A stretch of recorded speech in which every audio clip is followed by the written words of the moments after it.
So it was announced was it a week ago? Not even a week ago, that Zack Snyder, the director of What an asshole. Okay, you want to lead with that? Go. If you want to lead with that. Guy's a piece of shit, and he's a shitty director. He's awful. So, I mean, Wow. I'll take the lead here. We'll start with this. So, it was announced about a week ago that Ben Affleck was going to play Batman. Now, the internet went crazy over it. Sure. Probably in a way that they shouldn't have over such a, in the grand scheme of things, pointless announcement. That Man of Steel is one of the worst movies I've ever seen. Ever. Ever. In the pantheon. Yes. Motion pictures is over 100 years old, going back to Edison and before that. One of the worst. One of the worst. One of the worst. Top 10 worst. Yes, absolutely. Okay. Why? Now, we're staying on topic. One of the worst, okay? Okay. Completely ruined Superman. Got it all fucking wrong. So, it's a sequel to a movie I don't care about. I couldn't care who's playing Batman. But, there's nowhere else to go but up. Okay? Okay. And no one's seen Affleck play Batman. I have in my dreams. Well, you have weird dreams, but no one thought Keaton was going to make a good Batman. No, no I'll one get thought into that. No one thought Ledger was going to make a good Joker. No one. And no one thinks Affleck is going to make a good Batman. I don't know that he will, but I will give him the benefit of the doubt. And of course, he's going to take that role. Who doesn't want to play Batman? Like, I almost kind of feel bad for the guy because his friend Kevin Smith is like the biggest Batman fan. Yeah. So I don't think it's that big of a deal. And like I said, with the quality of the previous movie where it was, you can't hurt it any more than it's already been harmed. Okay, well, let's back up. I didn't think Superman. Yeah, don't break the mic. Superman was one of the worst movies ever. I thought it was a popcorn movie. I thought it was a direct reaction to the boring and absolutely non-actiony Superman Returns from 2006, which was just not only piggybacking on the original Superman movies that Richard Donner did, it didn't even try to do anything different. And I don't think Superman threw a freaking punch in that movie. So that's why they never did a sequel to that. So they come back with a movie that is total balls to the wall action for the most part. Was there problems? Yes. The origin. Let me finish. The origin. Do we really need to see Superman's origin again for the 80th time? Everyone knows the origin, but not just that. You have like a 25-minute intro. With Jor-El, right? And he's flying around in some sort of beast, for 25 minutes on Krypton. It was totally unnecessary. They were just padding the movie, it seemed. I have a slight problem using the General Zod thing again, just because it's also the same summer that we also had to bring back Khan again. Yet it's like you had to go to the well on two franchises to the most, the best known villain of each, movie franchise. That bothered me. But it wasn't just that though. It was the fact that the movie came off less as a Superman movie and more like Independence Day with Superman. A good chunk of the movie was like, well, we got to figure out what this alien guy is and what he's about. There was really no Superman saving people in the movie. There was no Superman. That's my problem. He wasn't Superman. He didn't give a damn about people. Your intro segment, your problem with the intro is fair, but when I look at that movie, the only parts of that movie that were watchable to me were the intro on Krypton and the early portions where he's first landed on Earth and he's helping people. But there's no... Before he's actually Superman. Right. Once he puts the suit on, it all goes to shit. Okay. So your problem was more or less that, they're getting thrown through buildings left and right and endangering people. That was a problem a lot of people had. He apparently didn't have the moral code that makes Superman who Superman is. Problem most people want to assume that my problem is... Most people You've all seen this. Most people assume the problem was I didn't like the fact that he snapped Zod's neck at the end. That's fine if you give me the context for it. That was fine. The context was fine. It was either him or the family. Right, but nowhere else. Never mind the fact that he could have probably flew up with them, but whatever. Nowhere else in the film did he go through any pains over what he had to do with people. He let the city be destroyed. He didn't give a damn. He made no effort to move the fight elsewhere. It was for spectacle, sure, on Snyder's part, but Yes. It ruined the character of Superman in the process. Okay. Snyder wanted action, he wanted explosions. He got them. Which is the only thing he's good at, by the way, and directing. he killed Superman in the process. Snyder's good at visuals, and he's good at action, but he does not understand character arcs or subtlety, which is why, to me, he didn't ruin Watchmen, but he took excellent material in Watchmen and made it an average movie, which I don't know how you do that. But that's what Zack Snyder is, though, as a director. No one's going to go to Zack Snyder and say, hey, direct our Shakespeare play. You know, that's not going to happen. He's wham, bam, action, slow-mo, and great visuals. We all give him that. But no. So that's why I'm not in love with the character of Superman to begin with. I like Superman. Yeah, everyone loves Superman. He's the reason we have superheroes today.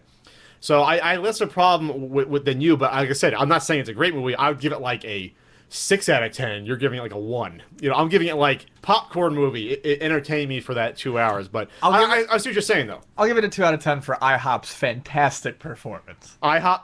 How many times was IHOP in it? I mean, because the bully worked there, it was like 3-4 times they come back to the IHOP. Yes. I mean, IHOP deserves an Oscar. Everything else is awful.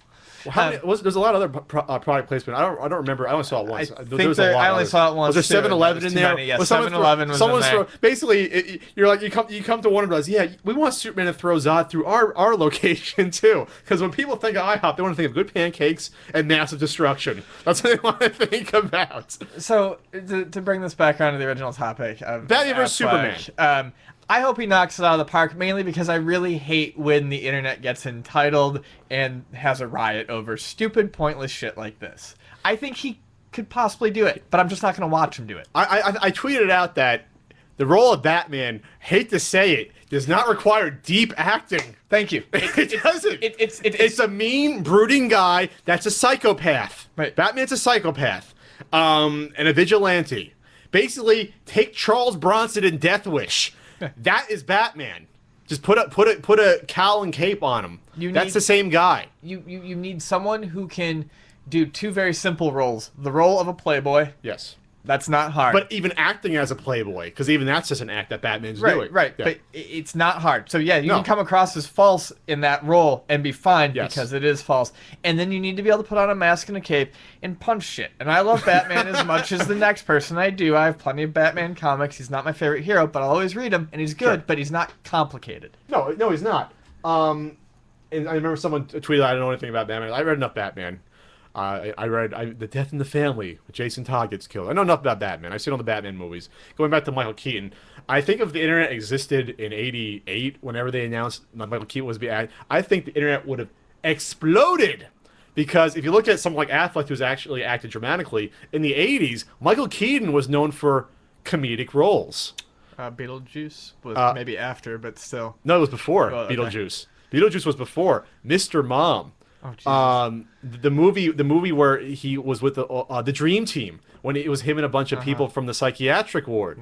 Yeah. The movie that was actually really good about the closing of the Japanese by the U.S. auto plant. And I wish I remember. It was a really good movie. That's what he was known for. And so all of a sudden you have a guy that'd be like casting Jim Carrey as Batman, and people just going nuts over it. Before Jim Carrey was known for anything. It was like Jim Carrey in the Ace Ventura 2 days if he was cast. But Keaton did a fine job. People don't realize, going back, this is totally off topic, that comedic acting is a lot of times just as difficult, if not more, than dramatic acting. There's a lot more involved with timing and nuance with comedy than drama is usually just reading off the page and emoting a little bit. But that's besides the point. The way I look at it is that Affleck was in Daredevil. That was 10 years ago. Has he matured? He's definitely matured as a filmmaker in 10 years. He won a freaking, Oscar, Best Picture. He's matured as an actor in 10 years.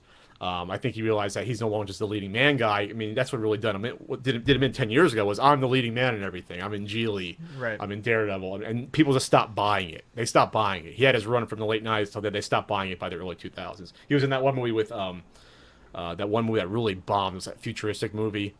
I forget what it was called. It was like Puzzle Pieces or something. I don't remember what it was called, but it did horribly.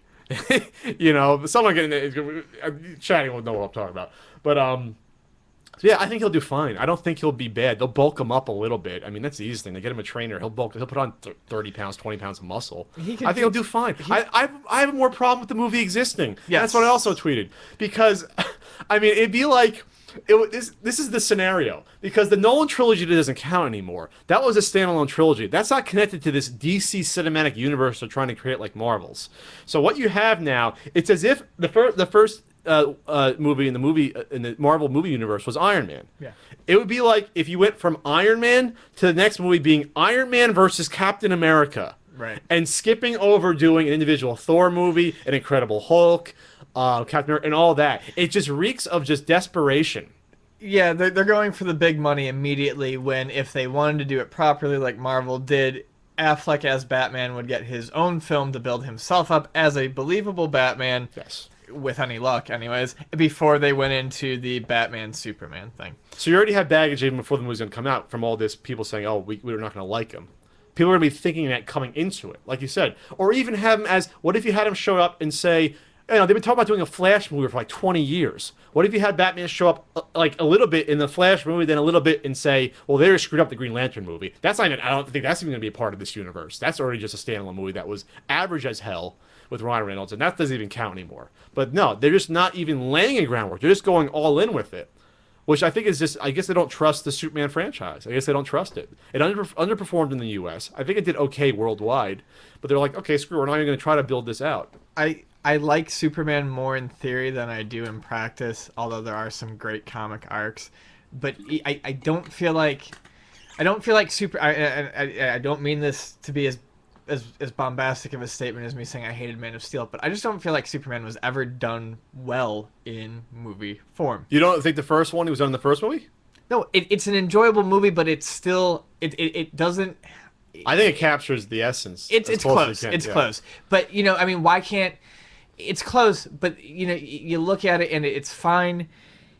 It's a little dated. I just don't know why they can't dated. but it doesn't matter. I don't know why they can't get close to something like that again. I was going to say, the Richard Donner movie, that to me, for a long time, I think it's still one of the top, I would put that top 3 superhero movies ever still, the first one. Just because, based on the fact alone, before that, you had nothing before that. And he hit it out of the park, having nothing before that.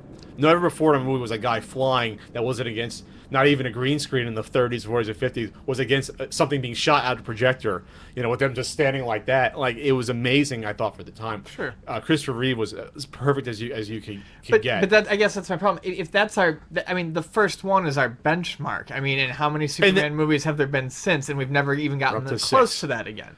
Yeah. Well, not even close. Well, the second one is funny because the second one has them fighting in Metropolis, and Superman does try to save the people. Yeah. Which is funny because that did hit out of the park for that. Yeah, I think Superman's hard to make interesting, just because characters that are invulnerable are less interesting because it's hard to identify with them. I think. Well, if this is why I wanted to like Man of Steel, and this is why, to me, I think I get so upset with it. You can make a character vulnerable. You can do Superman dark and edgy without making the character dark and edgy. You can put him in a brooding, a dark universe full of danger and not compromise his morals. You can still have your blowout fights and not have him take out an entire city. You can even still have him snap the dude's neck at the end. If you really want to make your Superman movie stand out from the pack, you just have to do it right. And it was just in that. By the way, I thought Henry Cavill did a great job with what it was written for him. I think he did really good. Well, but that's also my problem. There wasn't a whole lot written for him. I mean, without the Clark Superman dichotomy, you lose a lot, and I think that was part of my problem too. Well, they're setting up for the sequel, but again, it's like, okay, they laid the groundwork. The sequel's going to deliver on that. They have him coming to the Daily Planet, but now you've got Batman. Now he's fighting Batman. Right. So half the movie's Batman. Right. So the movie's going to be Batman and Superman fighting for the first hour and then teaming up, just like the comic. They're not going to kill each other. I know they're going to try to have some sort of Dark Knight Returns vibe going. Supposedly they're even talking to Frank Miller to help out. But you can't, in his own series, the second movie, have Superman as a quasi bad guy as he was in the Dark Knight Returns, and then have him as your second movie. That doesn't make any sense because he's the only established character in this universe. Batman again. Superman. Superman's the only established character. Batman again. The Nolan movies don't count anymore. Wipe those out. Those are like a standalone miniseries compared to what's going to be going on now.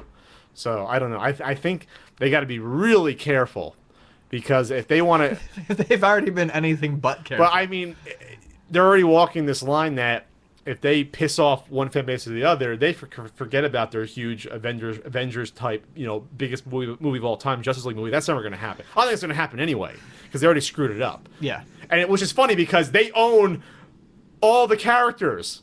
Marvel doesn't even own all their characters for their movies. They don't own the X-Men characters. They don't own Fantastic Four. I think they just got the rights back to Daredevil finally. So it's like Warner Brothers can do whatever the hell they want. They own DC Comics, right? And they still haven't been able to do it, which is hysterical. Anyway, I think the outrage against Affleck is just if the internet didn't exist, it wouldn't be nearly as big. And again, like I said, Heath Ledger when he was cast as the Joker, I thought he would do a good job just because I knew he was a good actor. Sure. You know, he came back off of Brokeback Mountain. 10 Things I Hate About You. 10 Things I seriously love that movie. That's not a bad. It's actually not a bad movie. No. Knight's Tale isn't awful, But no, that one. that one I can take a pass on. Well, using Queen music in medieval times is always good for a movie. But yeah, and then Michael Keaton did a bang up job at the time. Then again, probably the script was better than Batman Forever and the horrific Batman and Robin. And those weren't. Val Kilmer wasn't a bad Batman. It's just that what was written for them wasn't good. That's what it comes down to. So, Affleck, best of luck. I don't think he was that bad as Daredevil, as an aside. I don't think Daredevil was a good movie. I thought it was, but he didn't do a bad job as Daredevil. I haven't liked Affleck since Kevin Smith days, and I have a tough time going back to those movies now even, but still that doesn't change the fact, like I said earlier, I would like to see him do this very, very well, just because I think it will be funny. Okay.